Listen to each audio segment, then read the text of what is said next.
Hi there, welcome to another Transformers toy review. This time we're having a look at Power of the Prime's Dinobot Slash, as mentioned from the Power of the Prime's line. She's quite a diddly little character. So this is a new female character. She's one of the Dinobots. She doesn't combine with the others, but she does go well with the rest of the gang in terms of the same colour scheme and everything else like that, which is very cool. It's nice for them to come up with kind of a new character, even if it is a name that's been used before.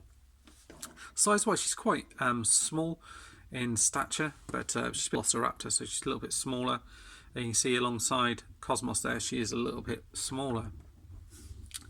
Articulation-wise, her head rotates round, and the head is painted black with silver and red in there, which is done really well. You get silver paint on the arms, a see-through bit here, which kind of makes it look a bit more kind of G1.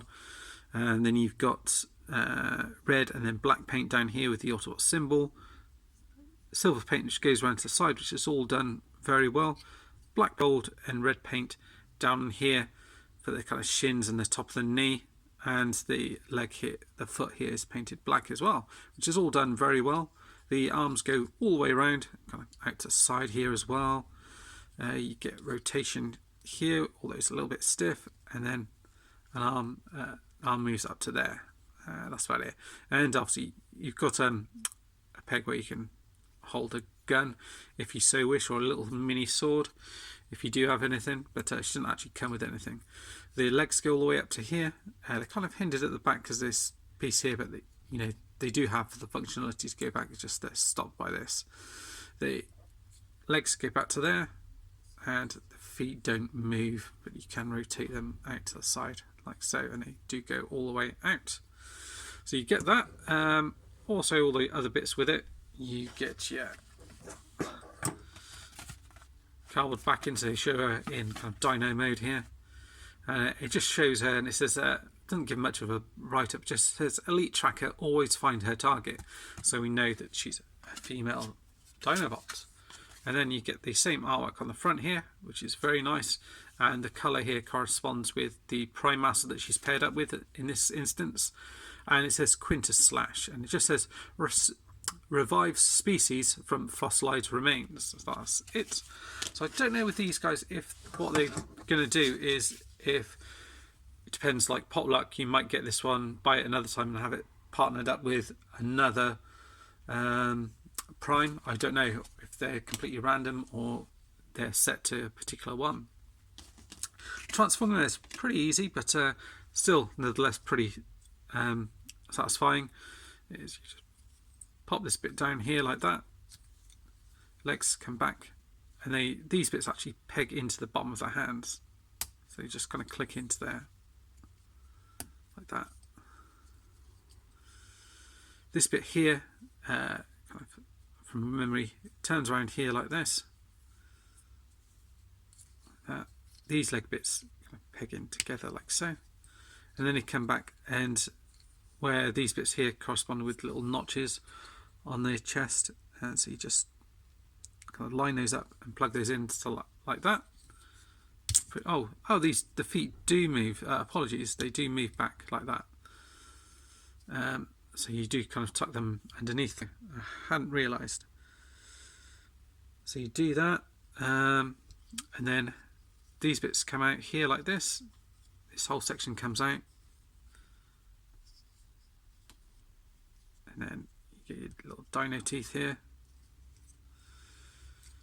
and that is her in a dino mode. So she kind of stands up. On the box, he kind of shows sort of standing, sort of more or less straightforward like that.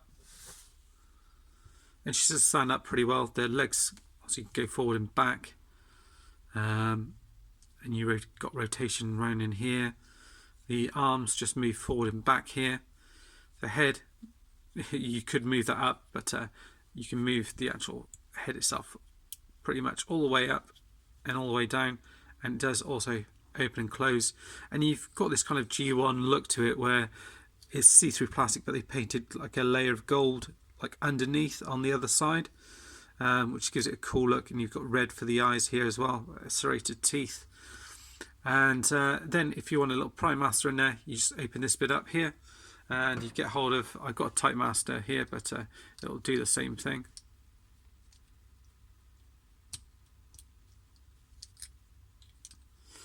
In fact, I'm not sure if the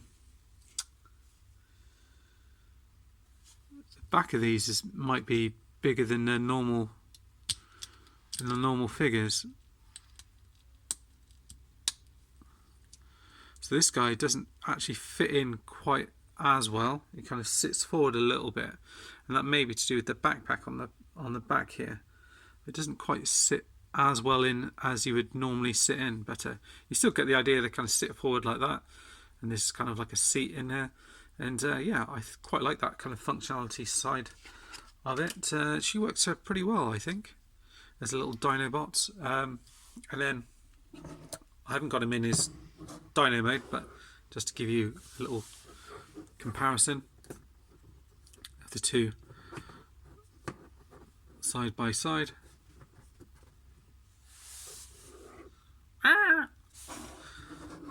So that's it. In terms of recommendations, yeah, definitely very cool figure. Nice to get a new figure in the line. As much as I love seeing all these old figures done, it's nice to get a new figure. And I think that's what Hasbro does well, is when they do a new figure, they're not kind of held back with anything. They just kind of go for it. Whereas a lot of the new figures, they're trying to kind of do too much with them and try and keep everyone happy, and end up really sort of not keeping the majority of people happy. It's very hard to do that. Like with the Dinobots, they're kind of going for this combined mode, whereas I think a lot of people would have just preferred to have Dinobots a little bit larger but without the combined mode. So it's tricky where they're trying to fit everything in and have everything compatible with everything. They're running up to issues, but we'll cover those in the other reviews. So that's been it. That's a review of Slash from Power of the Primes. Hope you've enjoyed the review, and see you guys soon. Bye bye.